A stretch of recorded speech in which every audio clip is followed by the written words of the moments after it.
According to Business Insider, 1 minute of his time is worth about $23,000. Sure, he's a great guy, but I don't know if I can stomach 23 grand for a minute of his time. You'd have to get a lot back out of that. Yeah. Welcome to the Chasing Mountains podcast. Today is a special day for 2 reasons. Number 1, David Rumer, it's your birthday. Hey, yo. You are 97 years old. Almost. I'm getting up there, but I'm not quite there yet. And number 2, we have our friend Phil, as I call Phyllis. He's on our podcast today. He is an OnlyFans producer and not at all. Not at all. They actually work at the same company together, but how long did you have that joke ready to go? I just thought of it. Okay, that's really good. Because, man, that sounded like you had it. No, not at all. Look, we're gonna talk about 2 things today. We're gonna talk about Bill Gates, and we know that he is controversial in many ways, but also he did produce a company that's worth almost $1 trillion. But also, I want to celebrate the fact that it's your birthday. We've got some coffee cake here today to replace all the cake we ate upstairs. Yeah. Yes. Before we hop into the podcast, I want to go over okay, you're 35. What's running through your head right now? What did you think you would be when you were 35 years old? And did you, as I did when I was 10 years old, think that 35 was literally close to death? So old. Yeah.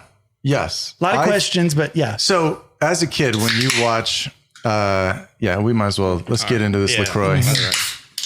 I hope you guys don't mind that we're going to be eating and drinking in this podcast. Today's show is sponsored by Raz Cranberry LaCroix. Just kidding. Lemon. Just kidding. And lemon. But today's podcast is naturally essenced. Naturally essenced by LaCroix. First off, I don't like that. I mean, I don't either, but hey. That sounds like someone passed with a naturally essenced.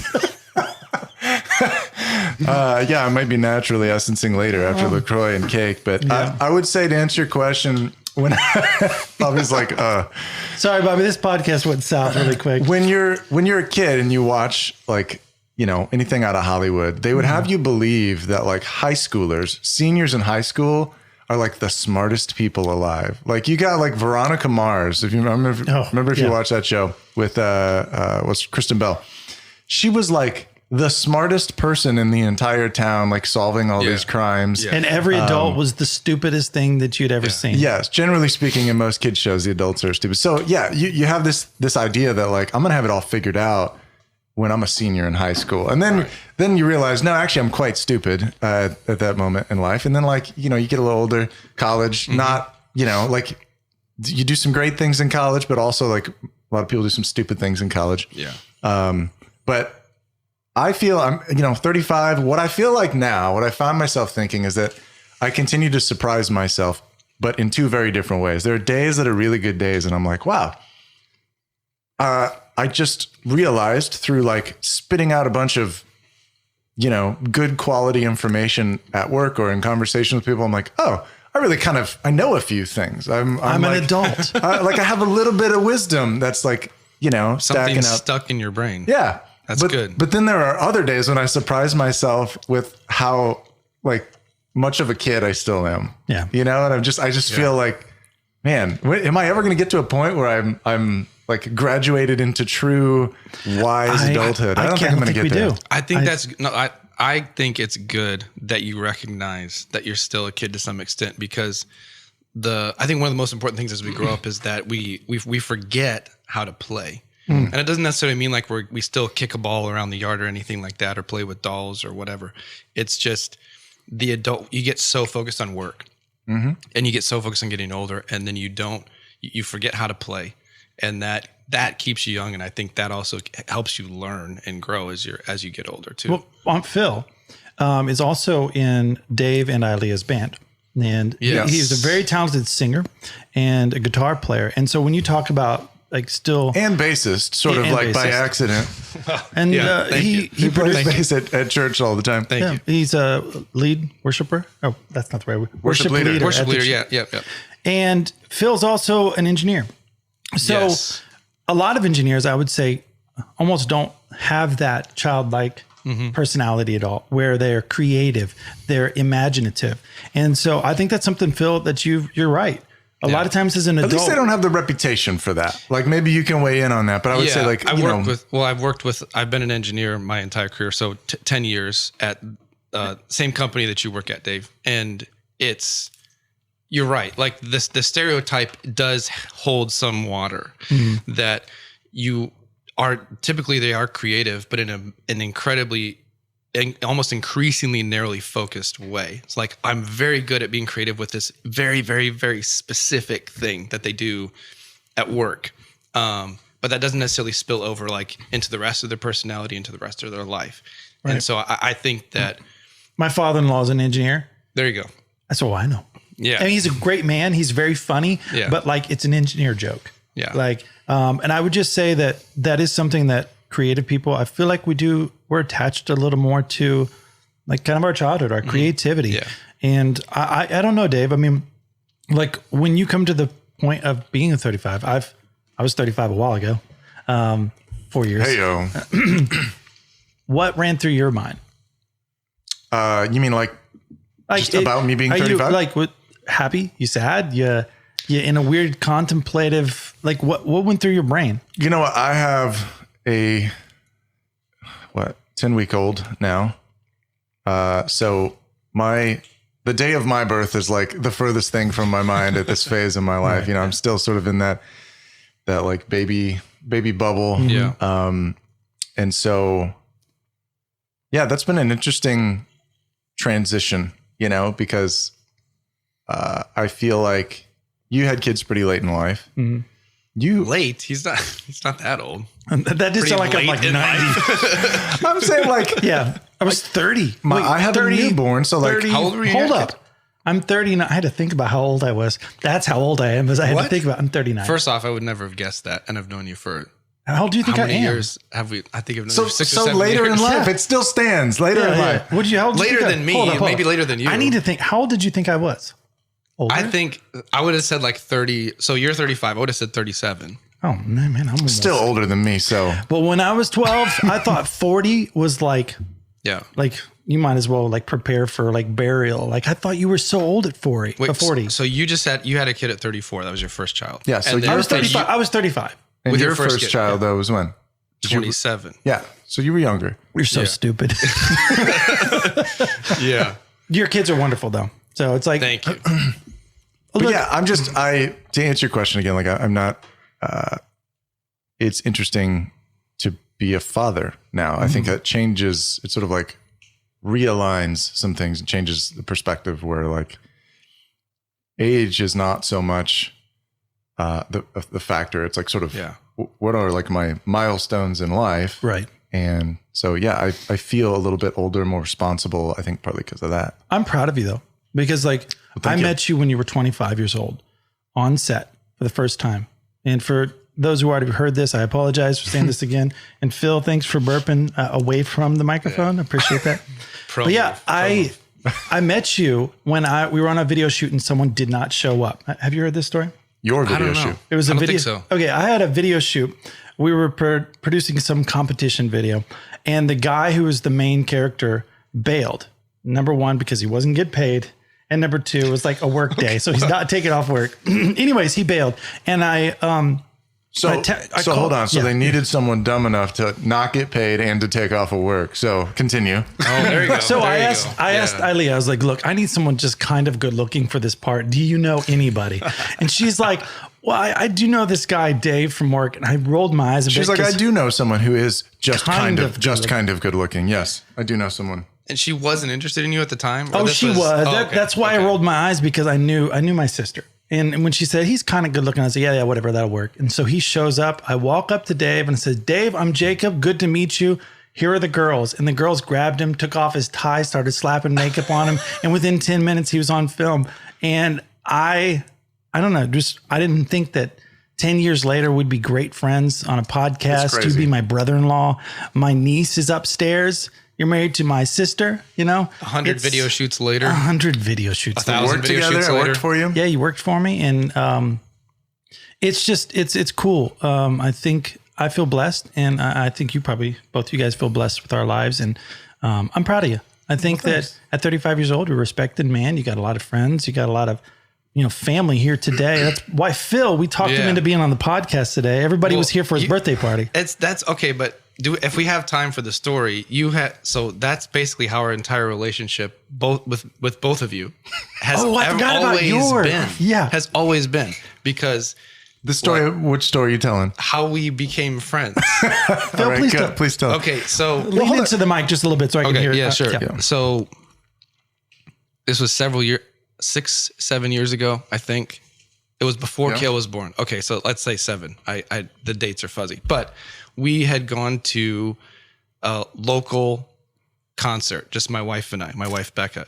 Or so you thought. Yes, and we were there to just take in a country show, and in between, I believe it was between the opener and the feature. You and Ilea were standing next to us, and we didn't know that it was you and Ilea. It was just you were standing there, and then all of a sudden, like, this voice next to me says, "Hey, do you live in Morton?" And I'm like, I turn and I look creepy dude. I turn and I look at you, and I'm like, yeah. And then you would say something like, "Well, yeah, I've seen you like at your house, like either mowing the yard or I've loading." been watching you from through the window, like loading guitar gear into your trunk in your garage or whatever.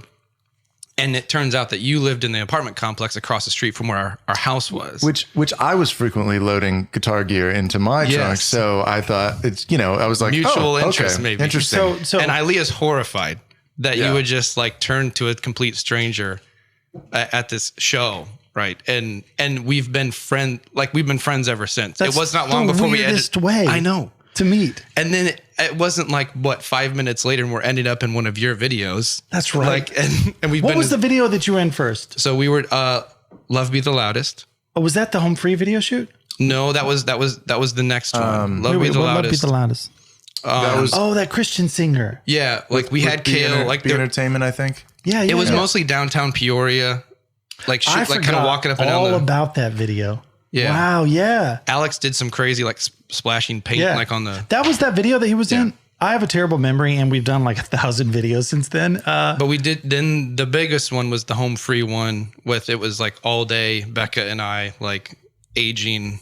That's right. Decades in a few hours type of So thing. Dave, apparently you are charming enough that you could introduce yourself in awkward ways and people still know your friends. Hey man, I've worked in sales and marketing for a long time, so that's the name of the game. But how many times have you getting work for video or like let me just like back up for a second. Yeah. What he just described is basically like all the ways that we got to do cool things with cool people through video and music and everything is just like sparking up a conversation. That's true. You do that all the time. That is true. And what's funny is when you're behind the scenes a lot too, you just say to someone, it's like, "Hey, give me your number. I'm gonna contact you later," and they just feel so uncomfortable and awkward. They'll just get you the number, and if you never call them, then it's cool. Mm-hmm. But when you need something, you text them, and then that's great. But if you instantly ask them for something, like come on my podcast, you don't do that. That's the thing though, Dave. You got to push that limit. You got to try, and that's cool. I mean, Phil, I'm happy you're my friend, and you're on our podcast today. Yeah, the wildest thing. And now you're in the band. Yeah, it's fun how it only like took progressed. You until last summer to ask you to be in the band, which and is then a little. she decides to have a baby. Yeah, yeah. And then I get to play a few shows, and then it's like, hiatus. By the way, a child, but I do want to say though, like, so this guy can learn songs faster than like anyone I've ever known on the It's guitar. kind of weird how fast he can learn. Well, you're like a pro at the Nashville number system. Yeah. And so I didn't know thank you. that. I appreciate that. he just like, he was like ready within like a week for all of our songs. And we got together and like, one time he asked me something. He was like, "Is that chord this or that?" And it's like, I wrote the song, and I was like, I don't know. That's been the answer several times when I've asked you or Ilea or you like, "Hey, is this?" And then I would just kind of, usually the answer is you just show me how you play it. And then I'm like, okay, I guess, well, that's what the chord is. And you're like, oh, I didn't know. So again, that. I know I contrast. So thank you though. I know I contrast the marketing in the engineering, but like, doesn't that make sense? Like Dave plays guitar. Like I'm like, oh, it looks good and it sounds good and it really feels good. which is a very marketing way to approach it. Meanwhile, over here, he's how like, it works. but let's talk about the chord structure. Yeah. What are you actually playing? Let's talk about the music I need theory. to I'm know like, what you're doing. and I go, my response is usually, well, I do this, and then I go to here. Yeah, but I would say, Phil, you do a wonderful job of not looking like an engineer on stage. You are actually. That means a lot. I'm Thank you. dead. Yes, it should mean a lot because like there's so many times I'm like, that person is so talented. Why do they look like a stick up there standing there playing like a magic? Like you have some people up there that will play leads and they look like they have no emotion in their soul. Yeah. You know, you're over there playing a bar chord and singing backup and you look like you're the front man. I'm like, it's good. It's good. Yeah. When I didn't even grow up like listening to country music, or listening to it. In fact, I was kind of like down on it until I think everybody is. Well, yeah. And until I met the girl who would become my wife, and she was a big country music fan. I was like, well, I better at least try. And Good advice out there, boys. I slowly became, like, it's not so bad. I went to some country shows and really enjoyed myself. And then, but I never once thought I would ever be playing it for people at all. And then when you guys asked me, I was like, oh, that'd be fun. Like, let me see if I can learn how to play country music. And I really miss it. I've told you this a bunch behind the scenes. And we really haven't played it as much because obviously Eileen for good reason, super for pregnant. very good reason. She needs to But be we'll a get mom back for a in. little bit. I mean, the front person just had a baby. Yeah. I mean, we could go play and have nobody sing. I mean, that would be weird. Yeah, you could, do some instrumental stuff at a bar or something. That'd be fun, but So we got to get into Bill Gates, Oh, but yes. I do Yeah, want to we say should. that like do you guys feel like country is still one of the few musical genres that is still like there's a very strong guitar presence? Because I do. yes, I think so. Yeah. I feel like, Dude, I would say yes, except for have you listened to a lot of the stuff that's been released lately? yeah, it's yes. It's getting a I know where you're little going. poppy, a little. It's not bad. I'm not hating on But it. I'm saying outside of country though, it's definitely I would say not better in even the sort of even the sort of hip hoppy country pieces that are out there are there's still like a little like there's the obligatory country twang that they have to toss in. And it's still catchy as heck. Yeah. I mean, let's be real. Yeah. I mean, for me personally, I love country music only because of the storytelling. I feel like there's not a lot of storytelling left in music. Yes. I'm not really into the twangy stuff unless it's old school stuff. If it's old school, it is what it is. But I love storytelling, and that's why I love writing music. And so, Yeah, I was reading someone pointed out like one of Beyonce's recent songs that she put out. And like if you just read the lyrics, the transcript, you probably know where I'm going. Maybe you've heard something. It's probably the same song. But There is no rhyme or reason, no pun intended, but like it doesn't make any sense. There's no story. I will say that like from a production standpoint, everything Beyonce does is like incredible. It's really like it's got good sound and movement and rhythm and 100%. like it impacts you. But there is no sort of like human element, emotional. Wow, what a story! I can relate to what those. There's not those a lot words. of soul. Yeah. Well, there's soul, but there's not a lot of emotional connection to what the words are being said. Yeah. I feel like someone with her voice, it's almost a little sad because she's so good at singing and being a good producer. It'd be cool to just have, something that, but like, okay, but her voice though, I think it's so intense and strong and like she can do so much with it. I kind of feel like perhaps that's why her music is the way it is because it fits like as she's a whole. sold millions and millions of albums. What I can't judge her. Yeah, no, but I will judge her though when it comes to like lyrical songwriting and she's probably not even writing it most of the time, but maybe not. Maybe I'm wrong, but somebody's all right. Whose kids are pushing around chairs upstairs? I just would make sure someone didn't fall. I didn't know if it was Bobby. Was that you? Was it your kids? Yeah, it's my kids. Probably my kids. Oh man, it could be anyone. Well, not my kid because she can't even sit up. If your kid made that noise, it's a big deal because that means someone dropped her. Yeah. All right, let's get into Bill Gates. Speaking real of quick. big deals, Bill Gates. What do you know about Bill Gates? I got some notes. Okay, then let me get into a little bit of his background. Just that I was surprised. I did not know he came from an affluent family, and I also didn't know he's Bill Gates the third. There's two other Bill Gates other than him. Obviously, his father and his grandfather. Really? Yeah. Wow. I did not know that. not know William, either of those Bill, and things. Billy. And when he was 17 years old, which I don't want to stomp on your notes that you got, but he sold his first program for $20,000. Like, what were you doing at 17? Like that. Well, and 20 grand back then would have changed anyone's life. Yeah.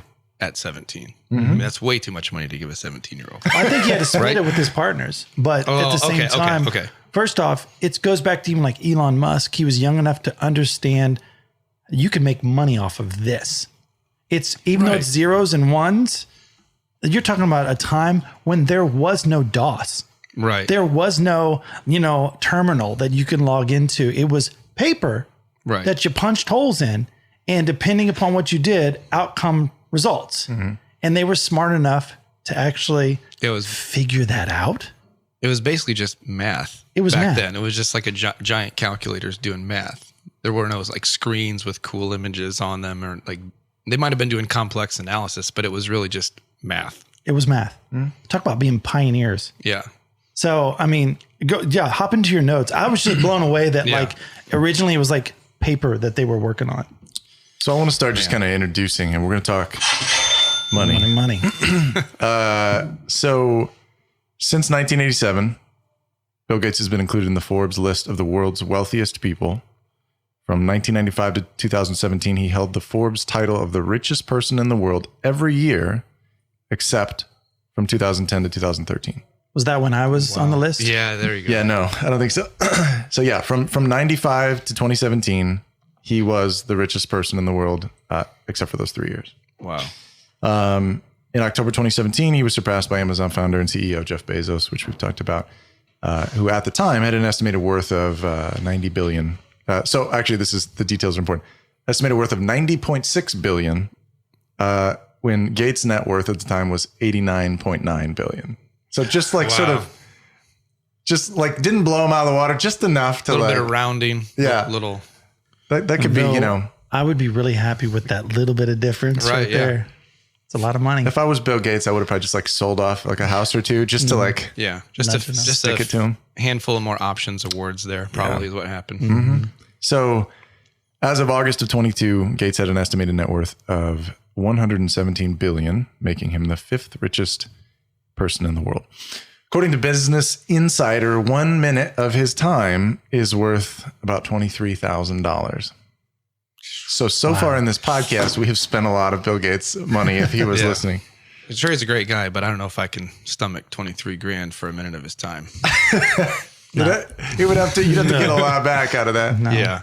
That's why when people want to have him on an interview or whatever it is, they don't understand the value of his time. Though right. he is retired, he obviously has the Bill and Melinda Gates Foundation, which Yep. I don't know how that works out since they're divorced now. Is it still the No, I Bill think it's and- still that. Yep. So they still work on it. This is going to be kind of a hodgepodge of information that I learned about him.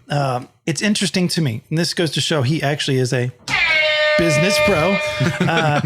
At a young age, I believe it was a company called Altair. They were contracting with them for some software. IBM even came to them, was impressed with all the work that they were doing. And they were going to be getting into the personal computer space, which they overlooked for years. But with Apple coming out and with Microsoft at one point in time, helping out with the Altair software, they were impressed and they wanted to have some kind of operating system. And so Bill Gates had told them, we got you something. It'll be perfect. And they went back to the office. They had nothing. They had nothing. And so what they did was they went to a company up the street, bought a software called DOS for $50,000, turned around and implemented it into IBM. IBM did not believe in that field that much that they actually overlooked the fact that they didn't have a contract to own DOS.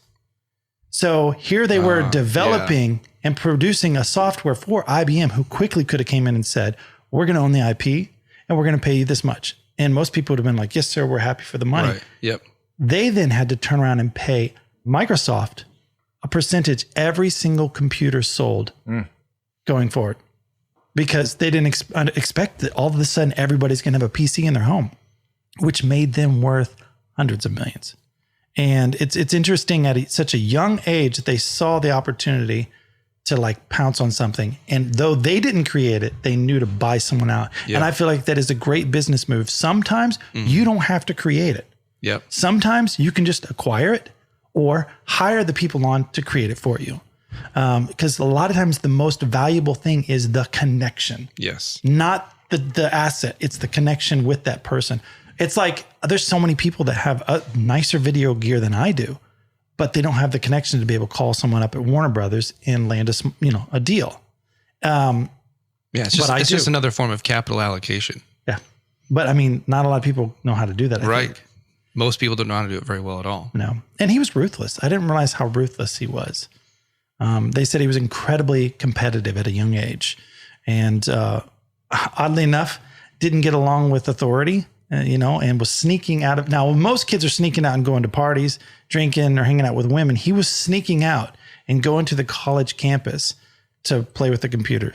But he was sneaking in and hacking into work on their computers and would be up all night and then come in. And everybody was wondering why he was so lethargic throughout like school. Why are his grades? Why is he a B student now? He's usually an A. Well, it's because he was sneaking out.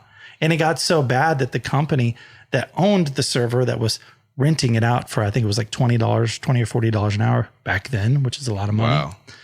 Wow. They were hacking in and just using the software and playing. They got in trouble with the company that the campus actually got the access removed, and everybody was pretty upset with them. And years later, that company hired them to write the software for their systems. So it's kind of funny, the full circle of number one, he was a brilliant person. He wasn't just a good business person. He was very smart. I mean, not many kids can figure out paper and math and make calculations come out on the other end correct. He probably found out a bunch of problems they had too, and all that tinkering around. And then when they hired him later, he was like, I'm going to make this 1,000,000 times better than what it was. And the tape roll of paper for the software that they were showing up, they were finishing it on the way to the meeting, not knowing if the final software was going to work. But he was so smart, him and his crew, what was the name of the guy who co-founded Microsoft? Paul Allen. Paul Allen. Okay. Yeah.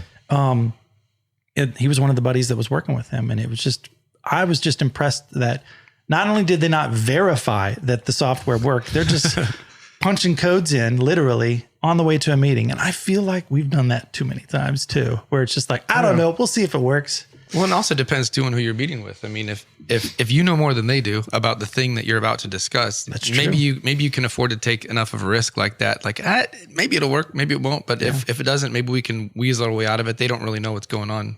Well, I was going to ask you guys kind of about that point, because you guys are real plugged into investing, and as we all should be. But I think you guys know. Yes, as we all should. As we all should be.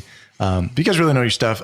I feel like there are often times, whether we're talking investing or whether it's kind of more macro, where it's businesses investing and buying other businesses, like, or buying products and things that a smaller business is offering. When we talk about like IBM and early days with Bill Gates and stuff, do you think that there are times when investors get focused on the bigger picture and they're looking at things like market cap, they're looking at, how much revenue a potential investment is generating each year, but yet they're not in the weeds with it, and they don't really understand as much. Like, they're looking at the container that the investment is in, but they don't really quite understand what's inside. Yeah. And so they either make a bad investment, or they're not able to capitalize on that investment in the ways that somebody who maybe is like actually engaged with the work every day. Yeah. Sometimes it's hard to know how much like assets to allocate to something. It's like, if this and is when to do it, to do it. Maybe like, the timing's off. Maybe maybe it's right direction, but the timing's off. Yeah. Well, and if you're in it. Yeah. Like, you're in the dirt working and digging, that there's gold right there because you see it. And everybody else is like, well, we've been losing money this quarter, let's cut it. Yeah. And a lot of times, because I think it's easier for someone who's in the business. And if you look at if you look at the balance sheet, even if very few people know how to read a balance sheet, but even if you do, there's still things that don't show up there that drastically contribute to the intrinsic value of the company. And it might be like some database of names or customers Or even culture. Or just being able to be plugged into what the culture, where the culture is going. But that doesn't show up on the balance sheet as necessarily as an asset with an amount of money next to legal it. liabilities. Right.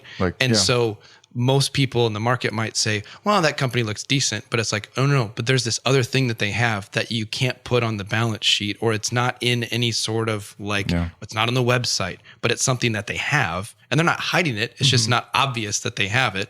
Well, it's kind of like Bill Gates. Sorry to interrupt. Right. No. Yeah. That's like it. Bill Gates having kind of a chokehold on IBM. Everything was built off of the backs of DOS. Everybody got used to DOS. So no computers coming out really could not have the command prompt DOS system.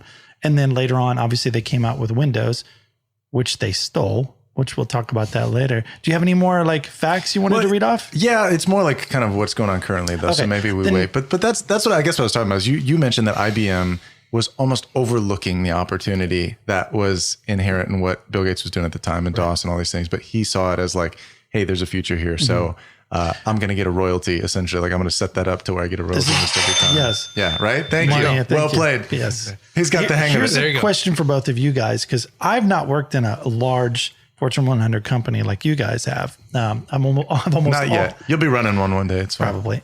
I don't think so. Backtrack a little bit.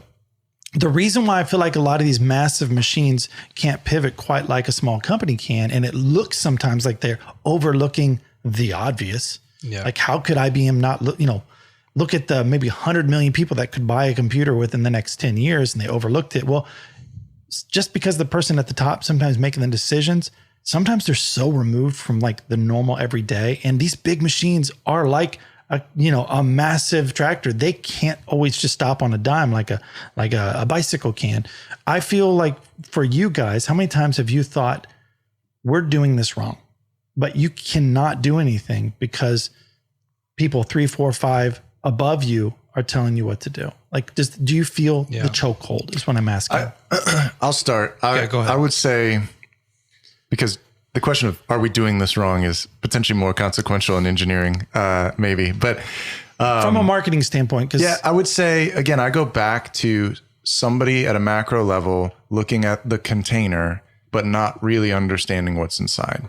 So whether there's like we do all kinds of, marketing strategies, digital strategies, multi-channel strategies where we're, trying to accomplish certain objectives in a marketing campaign. And those are typically outlined in the beginning of the campaign. But there are times when sort of like for a variety of reasons, like me, I recently, jumped into a bunch of existing campaigns because I kind of pivoted to a new role. And so some of that is like, well, wait a minute, we're doing what and why? Like, why was that happening? What are we like? And I think that happens a lot of times when you move to a new area, but there are definitely in those cases times when there starts to be conversations about like, well, and you're pitching to senior leadership sometimes where you're trying to explain why the original thought that they had and what the direction they wanted to go seemed like a good idea. But for someone who's actually in the weeds and sees it at sort of a ground level, boots on the ground level, more specifically, I found myself trying to explain the back end analytics of YouTube to some of our senior leadership. Which feels weird. Like, I feel like they should be the ones that would know all that. But they didn't grow up with YouTube. Right. They are really good at running, at managing people and running large scale, multi-million dollar initiatives. Which is an amazing skill. When it comes to like, hey, you'd like to accomplish this thing, but I'm telling you as someone who knows YouTube well, like this is probably not the direction to do that. That's kind of leading. That's leading up, and that's really hard to do. Right, well, you're coaching upwards without disrespecting like you again. And you because they have a value. They're doing amazing things. It's hard to say, oh, by the way, you're an idiot. This decision. Well, but it's not that. But like you were just saying people. They weren't totally off. Yeah, like they got like maybe the 10,000 foot view right.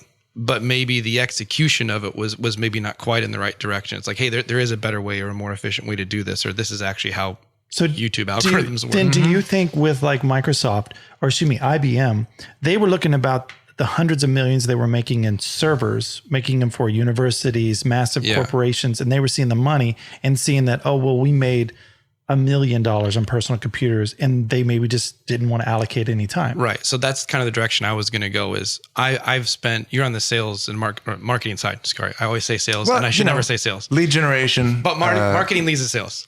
Should lead to sales. Yeah. But I've always been on the engineering side and specifically in product development. So I've always been working on the next thing. And that's coming out 2, 3, 5 years down the road.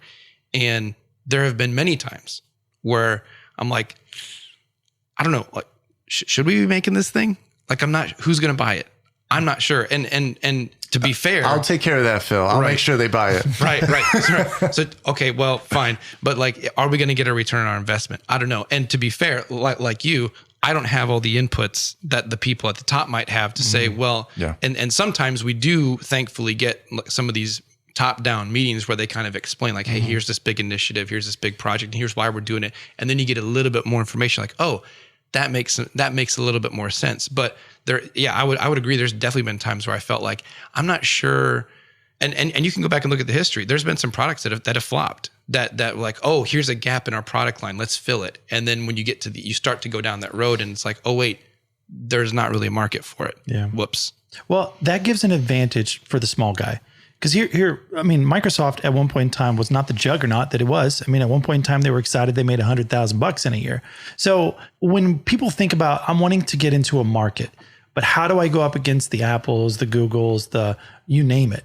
There are opportunities. And it's moments like this where they just didn't value a sector and they hopped in on it. And obviously they had like not insider trading knowledge, but they knew it more intimately than the bigger guy. And they could pounce. Yeah. And what's interesting is I didn't realize in the very beginning that Apple and Microsoft were working like really in tandem together, producing like, Word, Paint, all this stuff for Apple.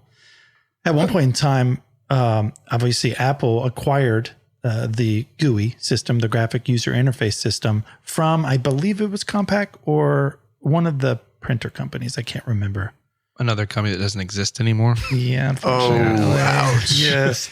So they acquired it and they actually got it on loan because they didn't know what to do with it. So they were like, our research and development figure out this thing. It's called a graphic user interface. Here's a thing called a mouse. We call it a mouse because it looks like a mouse, with the tail. And they were like, first off, Steve Jobs over to Apple. Wild. Looked at this and was like, oh my God, this is the future. How come they don't see this? That goes to say, again, they're already making billions elsewhere. It's hard to look at this thing that could be a possibility. So Steve Jobs hopped on that, acquired the IP, came out with, Mac OS. And shortly after, magically here comes out, Windows, what's it? Yeah. Windows wasn't 3.0. I don't remember exactly what it was. But 3.1, I think, was the first. I don't remember exactly what it was. Or wait, I used to have a computer with one of these at my home. My parents did. Yeah. Well, it was either way. It came out. I'm talking about a relationship was just destroyed between those two companies because Apple saw it as stealing. I mean, Gates was known for this. Like, yes, we're friends, but you need to understand we're competitors. So if you tell me something, I will use it against you to be a competitor. And he's like, but we're friends. And people didn't realize he was very serious.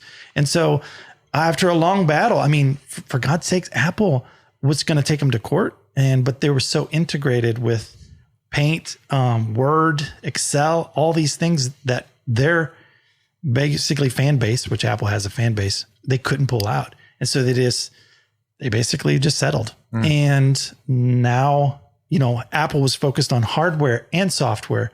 And Bill Gates is coming in and saying, I don't care who has it on here. Like IBM had it. Yeah. Compaq had it. HP had it. They didn't care. And I mean, that led to, at one point in time, I mean, do you guys know about like the massive lawsuit from the government for a monopoly? In the 90s? Yeah. I remember hearing about that. So in the 90s, I believe it was 93, the government pulled up charges because there were so many complaints that all like HP, IBM, all of them were saying like, they're charging us for software, even though we're not using it. Like they would say like, let's say 80% of our computers we're producing are using Windows, but they're charging us for 100%. We also have these other proprietary stuff on our software. And they were like, well, pay it or you don't get it at all. And so they were using like contractual, savage stuff. Yeah. And there were companies that were doing half and half, their own like HP software that was like a graphic user interface, a Windows type thing. Yeah, they were trying to get in on it. Yeah. They saw that, we better try to do this. He was too. charging them for it anyways. Like, well, what are you going to do? Yeah. And they couldn't do anything. So it actually got to a point to where the government was finding them $1 million a day. Yeah. But when you're making 100 million a month, Yeah. So, and then were they like trying to like, is there a way that you can like write that off? Wouldn't that be ironic? Sure. Like the government is fining you $1 million a day, but you're like writing that off on your taxes and the IRS. Decreasing your taxable income. Like the regulatory agency, are they talking to the IRS? Like, hey, are these guys getting that money back? Technically it's a bill. Right. So like, I'm sure they would do something. I don't know the legality reason, behind that, but my God, I didn't know how ruthless he was. So that kind of goes to a show like today, why people I think kind of hate him so much, which we'll probably get into that. But I have one more thing, just kind of about the history of it all. At this point in time, when this lawsuit was going on, Steve Jobs at Apple had already been fired from Apple, and Apple was dying. Like they just stopped innovating, even though he was an asshole and just ruthless. Steve Jobs was. Which apparently, I guess that's what it took in the 60s and 70s and 80s to make a company. But Apple was dying. And they brought Steve Jobs back to the company and said, look, we're dying. Take over control. You have basically full control. Because they were doing things like putting the speaker next to the hard drive so that every time the chime would come on, ding, it would shut off the hard drive because it's a magnet. And so they were doing stupid stuff like that. So he calls up Bill Gates and was like, you're getting in trouble for monopoly reasons and for, contractual manipulation practices. If we go under, you will be a 100% monopoly on the operating system. So why don't you like loan me? And it was like something stupid like $100 million or whatever it is to get Apple back up on the ground. And they agreed to it. So here's bitter enemies coming together. It was a loan. It wasn't equity. I don't think it was equity. I'm not 100% certain the amount, but it was something. Come on, Bill. What were you doing? You know what? I think he just wanted out of it. It was Bill Gates asking Jobs for money or vice versa? Jobs calls up Bill Gates. And says basically, if we fail, you're going to continue to get like. Well, you will be a monopoly. It will be. Yeah. Apple's the only other one that could compete with them. Yeah. So basically, he was like, you're right. And so he helped keep Apple alive just so he wouldn't be a monopoly. That's insane. I like the fact if he didn't get shares out of that, that seems. I mean, he might have. I mean, he's a ruthless guy. Right. I would assume he got something. But I mean, also Steve Jobs is ruthless, and he had him by the gonads. He was right. Yeah. If they folded, it would have been a monopoly, and the government would have broke them up. And that's not what he wanted. Isn't it interesting? Because you had mentioned just a little bit ago that Apple had Steve Jobs had kind of latched on to the GUI first. Yep. And like we've sort of seen it play out even after Steve. Well, Steve definitely with the advent of the iPhone and the iPod and things like that. But Apple's they recognize the importance of the user interface and the user experience early on, and you've seen that play out. Like not to say that Windows didn't care about it either. But there was definitely, you talk about the fans, the Apple fans, there's definitely a clear demarcation for many, many years of Windows kind of works, but Mac OS and iOS was like amazing. Like this experience that they would use words like that and Windows just worked. Barely. Yeah. I mean, like I think the best one they came out with was XP. XP at least worked. But it was like Windows 8 was junk. Yeah. I mean, we kept at work, Dave. I don't know. We already had Windows 10 when you joined. Yeah. So we kept, just for your benefit, we kept Windows XP until Microsoft shut off support for it. Like we kept it and updated it. It was like in 2009. Oh yeah, like 2010. We had XP 64-bit Business Edition, just band-aided until the very last moment when Microsoft was like, "Okay, guys, we know you love this a lot. It was our best operating system ever. Yeah. We can't anymore." And then we had to switch to Windows 10. Yep.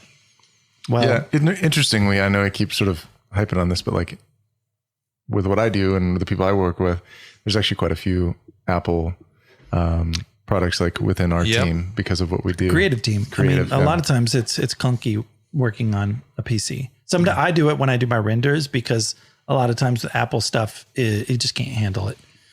For the price point, like performance, like equal performance, like you're going to spend a lot more on Apple products typically. PC, I think I spent $7,000 or $8,000, and if it would have been on a Mac, I think it was $29,000.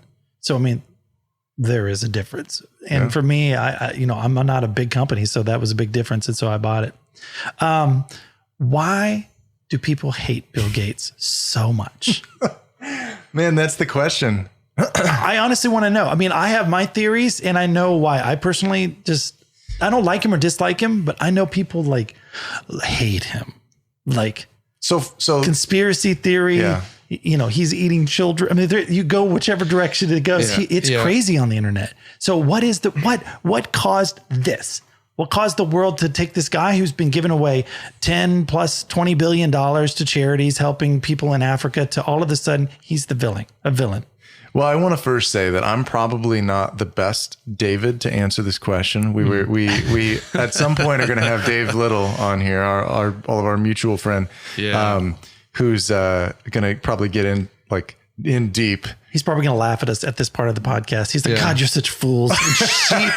You're sheep. Yeah. He'll tell us all about it one day, but you're going to get the just below the surface version today. Well, then Phil, what do you got? Why do you think people hate him so much? A couple of things. I think one, it's become really cool to punch up in any way. So whether it's someone that's even a little bit more successful than you, or like obviously Bill Gates, the billionaire class. Billions of dollars, Microsoft's worth $1 trillion or whatever it is. So it's really easy to punch to the very top. And a lot of times that comes from a place of ignorance or just jealousy or whatever. Like, well, why does that person get to have all that and I don't? That's definitely one. A lot of times they don't even see the 20 some years of working on it to get to that point. Well, yeah, apparently he didn't sleep when he was a teenager at all, trying to figure out how computers worked, So there's a lot of sacrifice that goes into it too. So people definitely want to punch up. And there's also this perception too. And maybe there's some and there might be some truth to it, that with more money comes more power and more influence. And it's not just like, oh, I have this company and I have a lot of money that I can do whatever I want.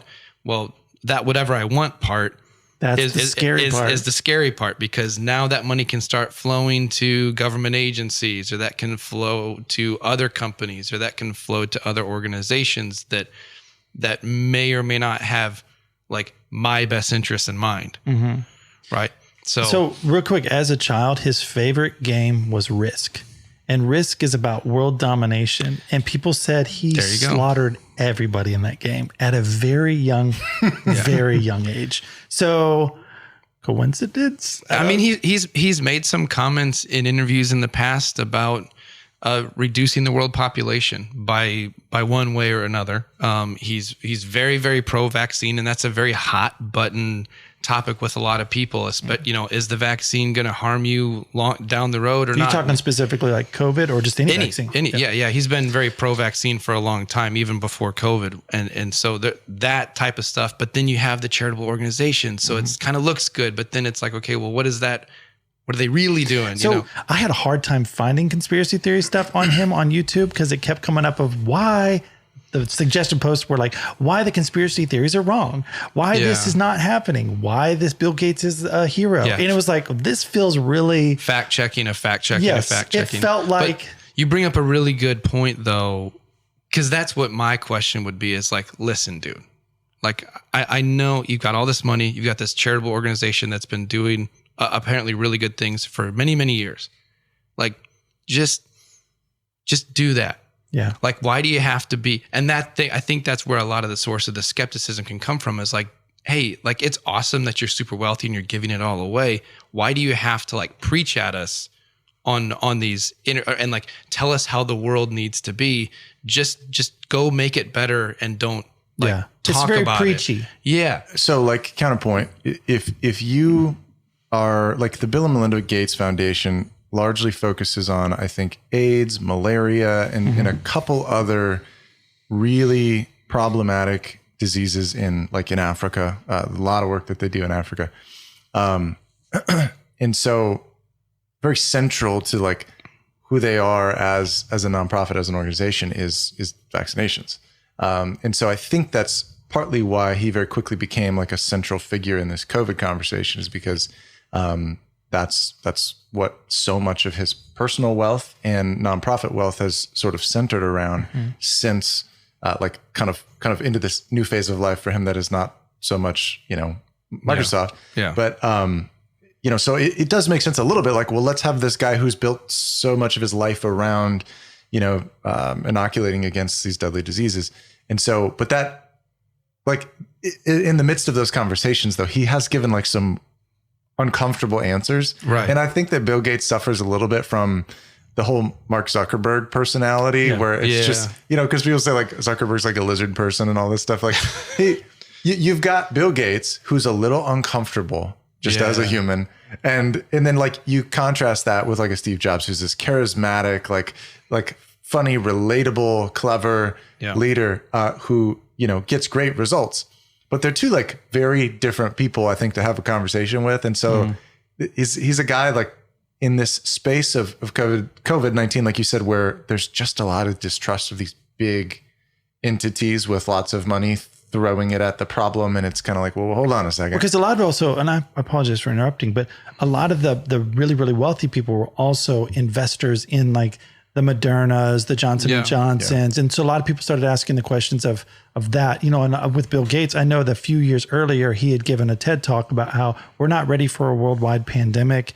And here's what's going to happen. And it happened that way. So a lot of people were like, he planned it. He did it. I mean, maybe he did want to reduce the world's population. Well, and so if he's been having these conversations, like it makes sense that people will get nervous, because if he's also been sort of a figurehead about like, and I don't know this, like, it sounds like maybe you know a little bit more, but he has, I have heard, supposedly talked about controlling the world's population and limiting that. I can't vouch for that, but if that's the case, and then you pair that with someone who's like injecting people with, supposedly inoculations around the world at a massive scale, it does get a little uncomfortable. Right. It's kind of like, well, wait a minute. When they find out that it's looking more and more like it was actually just a leak from a lab, like they're finding more and more proof, and quickly everybody just wants to shut that down. That's when people start going like, wait, first off, why do we want to shut down the fact that it possibly could have just been a leak? Like, why do you want to cover that up? It was the bat thing was way less believable than some idiot in a lab. And just happened to be in that area. They were studying COVID-19. Right. So it's weird though that like, oh, this happened. And so a lot of people are putting A plus B equals, he's a murderer that dresses like, Mr. Rogers. Right. And there's government funding involved or government grants involved. And again, he's super wealthy, involved with vaccines. And a lot of people don't trust the government anyways, because of all the, just kind of the stuff that they've done. You got some facts. What do you got, buddy? Yeah. So like stepping away from vaccines a little bit and Bill and Melinda Gates and that piece of the puzzle. The other thing I think that is adding to people's just discomfort is he's moving into this space of food and agriculture. And he's been buying up a lot of land. And he's also like a big investor in this whole like Impossible Burger, which is sort of like fake meat. So again, you start like stacking this stuff up, and he supposedly hasn't really provided much. Not that he owes anybody anything, I guess, but like not that like he hasn't really explained in depth some of this stuff, and he gets a little uncomfortable about talking about it. So it's a free country, and he has a lot of money, and he can invest it how he chooses. Yeah. But it's hard for people from the bottom to look up and be like, hey, bro, what are you doing with that much land? And why are you then not using it for agriculture? And he's not really obligated to explain any of it to anyone. No. But if you do kind of start to get into it and you're this public figure and you open your mouth a little bit and it doesn't go, then people are obviously going to go, something. Yeah. Yeah. So let me just like mention a few things that have been going on. For it. I got these, this information. There's a really great video put out by a gal named Cody Sanchez, gives business advice on YouTube and a variety of other places. But she's got great content. Check her out. But she kind of dug into this, like why invest in farmland was really the conversation. And I think objectively, if I had billions of dollars, I also would be buying up a lot of farmland and a lot of, I mean, it's a good investment. It's a great idea. And if you Well, look what about at the property taxes he's probably paying yearly? I mean, I think it's farmland. So there's a ton of tax deductions and that's true. All kinds of tax benefits. So is he holding money there? Is the question. Is he just putting it there just to... It's a different asset class too. If you own billions and billions in stock and bonds, it's a great diversifier to get into a hard asset like farmland. Yeah. And it's, the world population continues to grow, which it kind of fits into that population conversation with him. But population continues to grow. That population is going to need food. We continue to sprawl and take up more and more land. There's less and less farmland. So, I mean, I would say it's a great investment, but it's at a scale because he's so wealthy that makes people like double take again, on top of all these other strange things going on in his behavior that have sort of, or his actions that have sort of just gone unexplained. But past 10 years, he's purchased farmland in 19 states. He is the largest individual farmland owner in the U.S. He has 242,000 acres of estimated farmland. It's not estimated farmland. It is farmland, but an estimated 242,000 acres. And estimated to be 27,000 acres of other land, just other things that, other purposes. Can you imagine that timberland much? or something like that? It's considered other. Like it's so small comparison. He bought the Rocky Mountains or something. Yeah. Like that's in the other category. Yeah. And he's the largest investor in Impossible Meats, with it's like 75 million or more that he's invested in. Wow. Man, talk about like swinging for the fences with okay tasting fake meat. Right? But hey, he's putting a lot into it. But let me sort of introduce some additional perspective though. About 30 million acres of U.S. farmland is actually owned by foreign investors. Like, I don't like that. Foreign individuals, foreign entities. Yeah. It's less than 3% though. So it sounds like a lot. 30 million acres. It is kind of a lot, but I don't know this. I would think that there's some sort of, I don't love federal regulation, but I would have to think from like a national security standpoint and a food security standpoint that we would not allow China, for example, to own 80% of our farmland. Like, I don't think that could happen. You would hope not. I would. Yeah, I think we would hope that that's the case. It's sad that we don't know it. Should we check? Shouldn't that be like in the Constitution that like no foreign agencies, unless it's like a embassy or something like that, shouldn't own land? I would say, or I want to share too, that state pensions and retirement funds are investing heavily in farmland, which I thought was interesting. So states in the U.S. have purchased hundreds and hundreds of millions of dollars worth of farmland in the U.S., South America, and Australia. Wow. Hey, they could do worse. They could do worse for the money. Sure. That's okay. And it's estimated that demand for food will rise by nearly 100% over the next 30 years, based on agencies in this area, United Nations, USDA, places like that. At this scale, though, don't you think that there are people that are like, look, if you invest in land now, we think the market's going to go this way. There's this tax benefit at this moment. You purchase all this land. They can almost calculate exactly how much they're going to make. Like, whereas if I go buy 10 acres, it's probably not going to make me money. Well, and the sky's the limit too, right? Because whenever the next thing comes around, like wind power, solar power, more cell phone towers, more food, whatever it is, like the government will swoop in and be like, "Hey, we really need to put 1,000 cell phone towers in your and we'll pay you. How much do you want?" Yeah. And then you just write blank checks. Like there's that aspect of it too, where it's just like somewhere along the line, someone's going to be willing to pay infinite money for this. Server farms. Kevin O'Leary's been talking a lot about like server farms in Montana. Yeah. Land there's a lot you can do with it for sure. And I mean, including so the point food production. So the point of you reading that is like, there is maybe some apprehension about Bill Gates being the single, like the one guy with the most individual with the most farmland, yet it's a hilariously small chunk of the whole. Is that kind of what one of the things you were getting at? Yeah. Like I said, I mean, 30 million acres is 3%. he But owns, that's the form. But that, you said Sure. 242,000. he owns 242,000. So yeah, Which is, I mean, do the math, but like, yeah. So you're saying it's not enough to like swing the whole like economy of corn and soybean. it's enough land to do whatever. I mean, whatever he wants. maybe he's building some alien base or something for the UFOs to land or something. Who knows? I think a lot of things too why people hated him was because of his relationship with Epstein. And you know how many times alleged, excuse me, how many times trying to get us demonetized. Yeah, well, how many times he actually flew on the plane with him? It doesn't make him guilty, but it definitely makes him guilty by association. And when all that shit was going down, his wife just happens to leave him. Bad timing. And when asked about that on camera, his answers were not great. No, he could have done so much better. That was awkward as all get out. What he said. Yeah, just be like he had to have. Maybe he doesn't have people. Wasn't it something like it's unfortunate? Yeah, or something. Like maybe he doesn't have people helping him.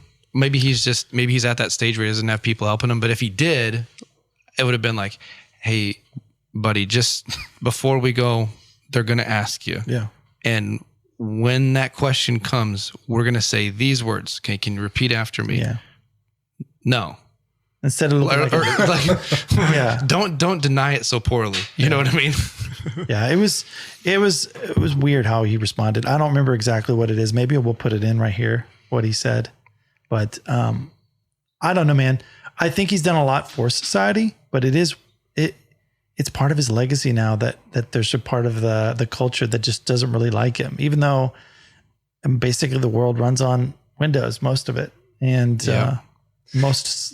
Yeah, I think if you look at like, it's interesting because you look at his life like on paper and who he is, what he's done, and then you overlay that with like you could see it in two very distinct ways, maybe. Yeah. And I think there's people that do. Like you see it and you see like, oh, you know, co-founder of Microsoft, you know, really changed the world and how, you know, business is done and how people communicate, and you know, Bill and Melinda Gates Foundation, all this good work around the world, Impossible Meats, agriculture is investing, and like still, you know, if you choose to see it in a positive way, you can think, man, he is still driving towards like bettering humanity.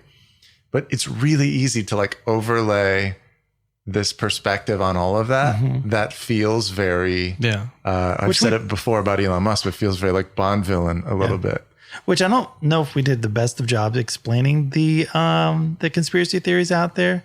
We'll have Dave Little for that. Yeah. We'll have him come on and talk with all of us. Basically, the ones that I know is like that he's controlling the land to like basically make everybody eat these vegan burgers. And number two, that he's creating these vaccines to kill off people to lessen the population. That's what people are saying. And maybe the vaccines have microchips in them. Yes, the microchips. I say again, allegedly. Yeah. I mean, I said maybe they have. I said maybe.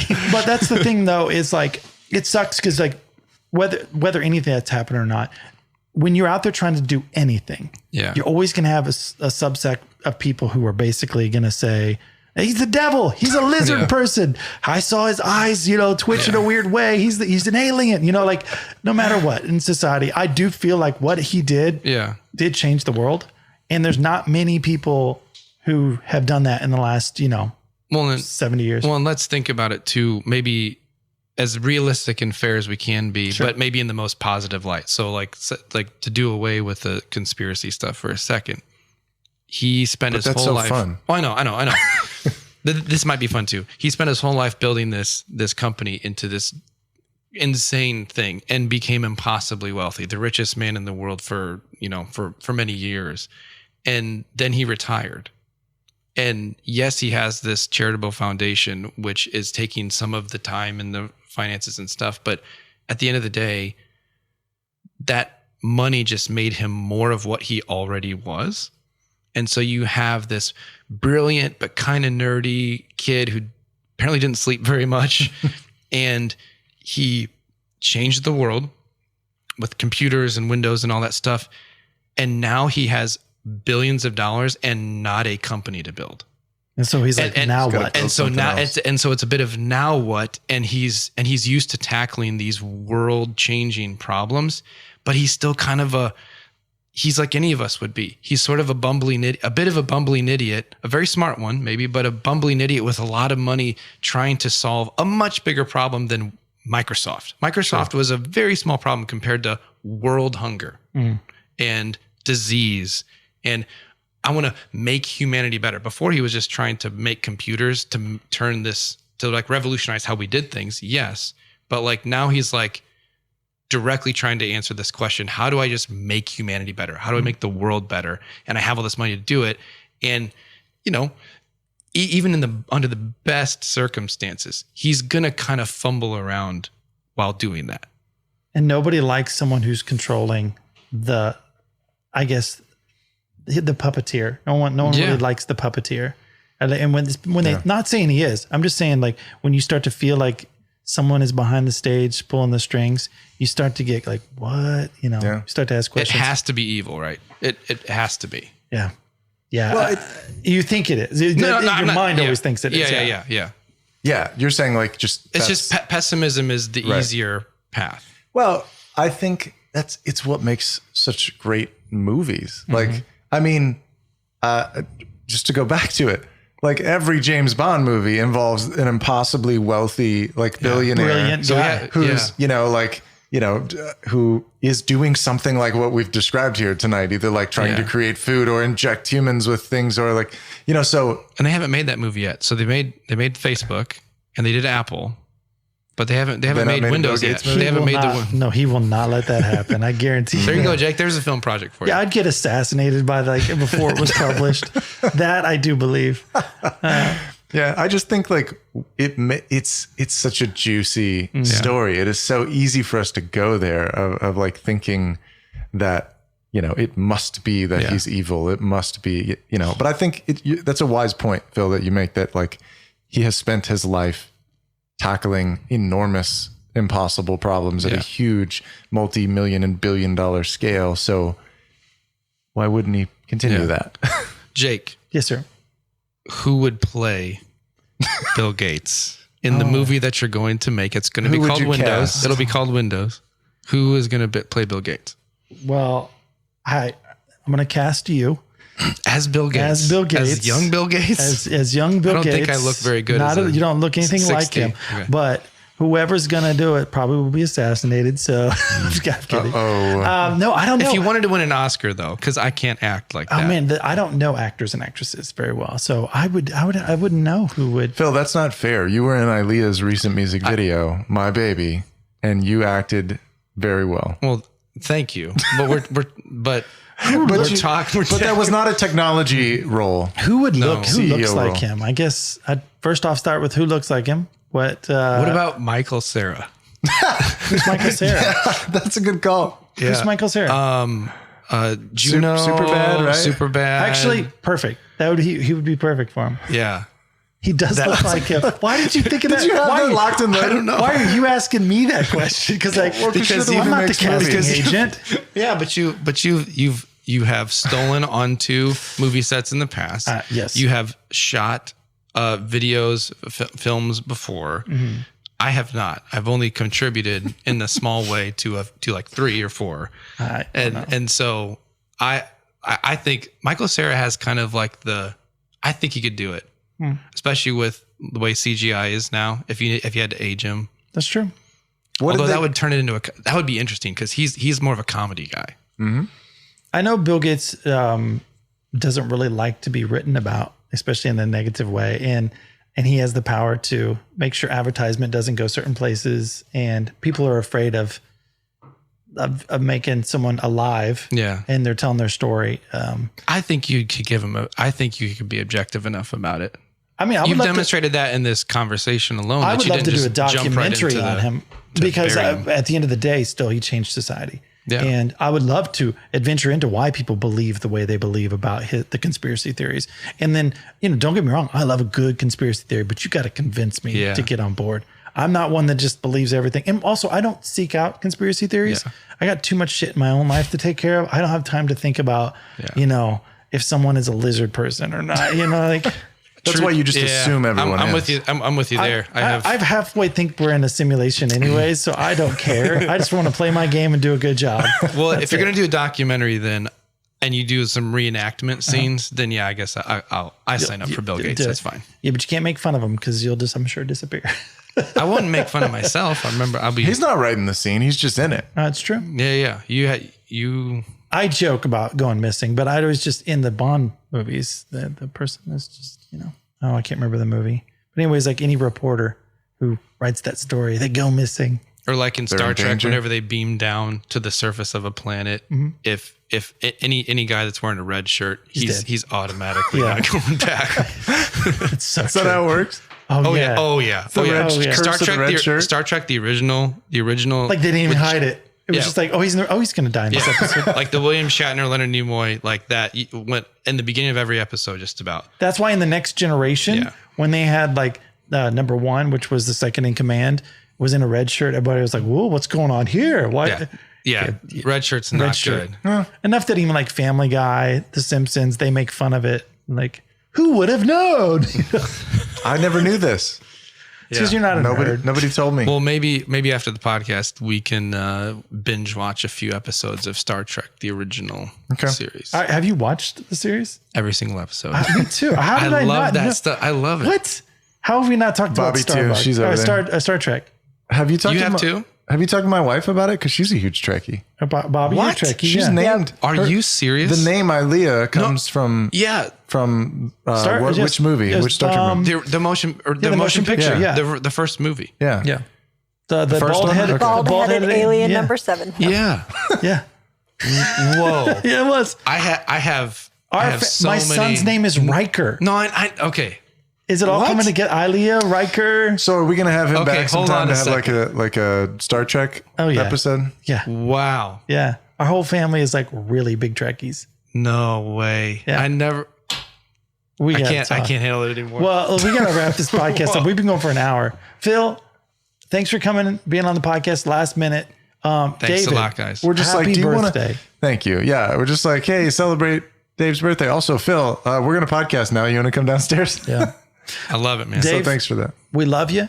Happy We're proud birthday. of you. Happy birthday. And Thank you. honestly, thanks for this endeavor. I mean, we're about to hit 18,000 people. By the time this post, we'll have 18,000+ subscribers. And It's exciting. It's exciting. I'm excited about just like the future of everything. I apologize to everybody for being late to all these podcasts lately. We've been overwhelmed. Dave, I know you got your life. It's crazy busy. We just released time management. Actually, we haven't released the podcast on time management yet. We're late on releasing the podcast on time management. It's ready to, but it's like, It's ready. yeah, I just need to review it Yeah. now. But yeah, So anyways, because That's you did all the hilarious, hard guys. work Way to of go. getting it ready. well, it took me 2 weeks to get there. We're behind. You know, if you had better time management, Yeah. Like I said, we're proud of you. And thanks for this endeavor, man. I know it's a big part of your life and it's been fun doing it. And it's been great. What do you want for the next 10 years of your life? Oh, geez. Since I've known you 10 years. So we're just gonna end on that. Yes, sir. You made it sound a little bit like this was like the last, like it was like wrapping up for I good. felt like, as though now that you've done the podcast, what like No, So- I want you to. Sorry, that's just how it felt like Yeah, to me. no, I know. I want Dave to end it with your wishes and hopes for the next 10 years. So to add to what Phil just said, it felt as though you were wrapping up this episode. Listen here, sons And- of bitches. I'm not and- good at this. It's like, okay, so in closing, Dave, in the next 10 seconds, if you could talk about what you wish for the next 10 years. of your Exactly. life. now that you're moving on from the podcast, I'm going to be taking that seat, and Yeah, you're this is moving where on I to find bigger, out. better This is how you things. guys tell me. Phil, you're not invited to the podcast anymore. He's totally usurping my podcast role. What? Just Did for I use real. that word correctly? End the podcast with your hopes and wishes for the next 10 years of your life. For the podcast or for my life? For your life. Oh, man, you know, a lot of focus on my family right now. So just, you know, I'm excited for that. But as an extension of what I want from my family, I think I want, you know, just financial success and security.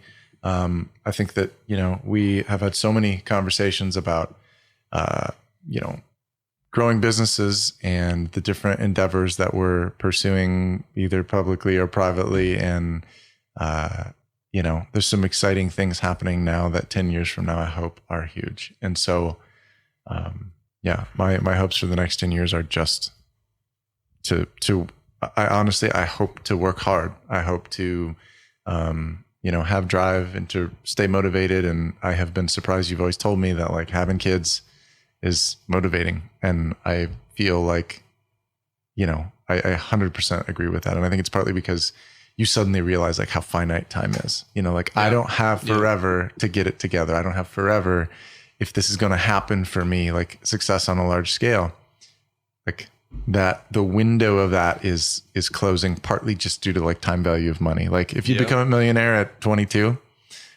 you are set up for huge, success in life compared to if it happens to you at 35. And so, I'm now more motivated than ever, and I'm just, excited to live that out in the next 10 years. Good. Well, on that note, I believe it'll happen, and wrap it up. So when I'm 45, when we're still podcasting, we'll see if we got there. You will. You're a successful personality type of person, so I believe it's going to happen. So, thanks. And if you stay positive in that light, take the ups and the downs and just go with it. I think you'll be incredibly successful. Phil, thanks for coming on our podcast last minute. And thanks, guys. It was a blast. Thanks for having me. We're going to have him on next week talking about WeWorks. Because is that next week? That's what I'm told. Good. Okay. I'm good. not. I'm good. just. I'm is just. It WeWork or WeWorks? I can't remember. WeWork. Is it WeWork? Okay. Give us can you give us a preview? Yeah, we're going to be talking about Adam Newman and the founder of WeWork, and also his latest company scandal called. Well, it's not a scandal just yet. We'll see. Called Flow. Okay. So we're going to be talking about real estate. We're going to be talking about different ways of working together. Co-working and apartment buildings, and whether that's really worth billions and billions of dollars or not. Interesting conversation in like the post-COVID world, I feel like. Yes. WeWork was actually pre-COVID. No, but I'm saying Flow is now post-COVID. But I'm saying yes. Now that we're like, there's been, we'll get into this next week, but just like there's I think their perspectives have changed a lot on like workspaces. And venture capital. We'll be talking about venture capital too. Yep. Awesome. That'll be fun. So we could geek out next week because we both are investors. I've learned to just shut up talking about because I talk about it all the time. And so it bores people. But Phil's one that will dive into the conversation with me. Yeah. And so will you too, Dave. But it'll be like a 3-hour episode with 2 hours. A 3-hour discussion with 1 hour published. Something like that. Like 30 minutes, maybe.